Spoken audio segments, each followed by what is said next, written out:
Vendredi matin, le Conseil constitutionnel a rendu publique sa décision relative à la question prioritaire de constitutionnalité transmise par le Conseil d'État sur la liberté de conscience des maires et des élus en tant qu'officiers d'état civil pour la célébration de mariages entre invertis.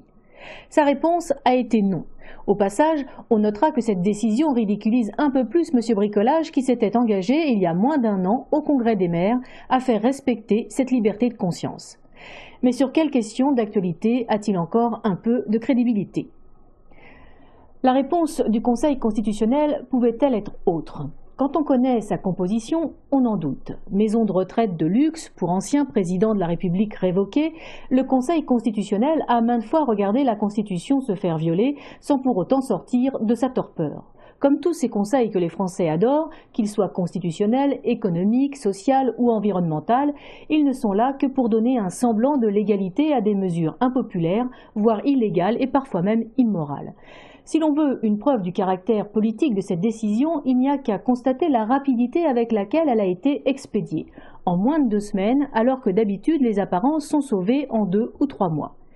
Les observations des maires, principaux intéressés, n'ont pas été prises en compte, le Conseil constitutionnel estimant qu'ils n'avaient pas intérêt à agir alors qu'ils sont les premiers concernés. En refusant de reconnaître une liberté de conscience aux maires, le Conseil constitutionnel entend fonctionnariser les élus. Cette décision marque un recul important des libertés fondamentales en France. C'est un pas de plus vers la soviétisation de l'Union européenne, ce monstre froid sans valeur autre que les valeurs bancaires. Le Conseil constitutionnel a oublié que le mariage en France implique de facto la filiation et que c'est au nom du droit du plus faible, de l'enfant adoptable, pour qu'il ne soit pas privé d'un père ou d'une mère, que 20 000 maires et maires adjoints se sont unis en collectif. La fracture entre le pays légal et le pays réel est de plus en plus marquée en Hollandie. Et si les petits maires, élus préférés des Français, dont le mandat est le moins rémunérateur et le plus civilement et judiciairement responsable, si ces petits maires donc sont en phase avec la population, ils sont totalement ignorés des grands d'une république dont les ors sont bien ternis. Alors, la Hollandie a-t-elle les moyens de mettre 20 000 élus en prison à moins de 6 mois des élections municipales? On dit en effet que quand les peuples cessent d'estimer, ils cessent d'obéir. Pour l'instant, la réponse est encore politique, et c'est bien sûr le collectif de la Manif pour tous qui l'apporte en lançant un Grenelle de la famille.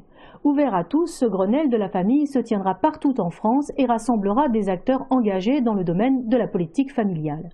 Des sessions par groupe de travail composées de professionnels et d'experts alterneront avec des forums ouverts au public. Ainsi, chaque région de France abordera un thème particulier.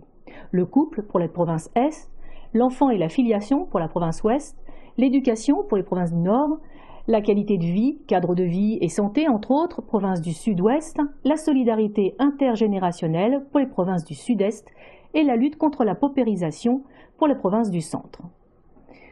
Outre la participation à ces forums régionaux, tous les Français sont invités à participer en envoyant leurs contributions, thème par thème, sur le site internet du Grenelle de la famille, dont l'adresse s'inscrit au bas de votre écran. Il s'agit d'inciter les responsables politiques, présents et futurs, à prendre véritablement en compte les besoins de la famille, à commencer par les parlementaires à l'occasion des débats sur le projet de loi famille de Mme Bertinotti, annoncé pour la fin de l'année en Conseil des ministres. Repenser les fondements de ce que doit être une politique visant réellement à favoriser l'épanouissement de la famille, proposer les mesures conformes à cet objectif et participer ainsi au bien commun de manière constructive et positive, tels sont les enjeux auxquels le Grenelle de la famille entend répondre. Ce Grenelle de la famille a démarré ce mercredi 16 octobre avec une première réunion publique de travail à Bordeaux. Cette première phase, qui se tient jusqu'à fin décembre, se conclura par la publication mi-janvier d'un socle de valeurs.